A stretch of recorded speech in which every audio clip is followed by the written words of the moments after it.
Peggy, kde si to ty? Sme v Kotešovej a Peggy dneska v rámci rehabilitácie si išla zaplávať na takéto jazero, to je Lom pri Kotešovej. Na opačnej strane tiež sa kúpujú nejakí psíci, opalujú sa tam, diskotéku tam majú.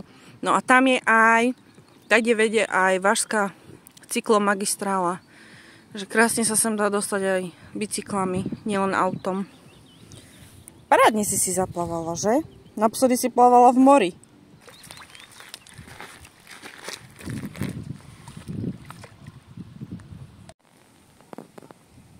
Čo tam je? Travička tam je? Travička tam je. Páči sa ti tu? Môže tu byť, že? Voda je už celkom dobrá, aj na kúpanie. Ty si sa bola prejsť, aby si našla patičke na hrízanie. No, ty sa dokážeš aj sama prehrať.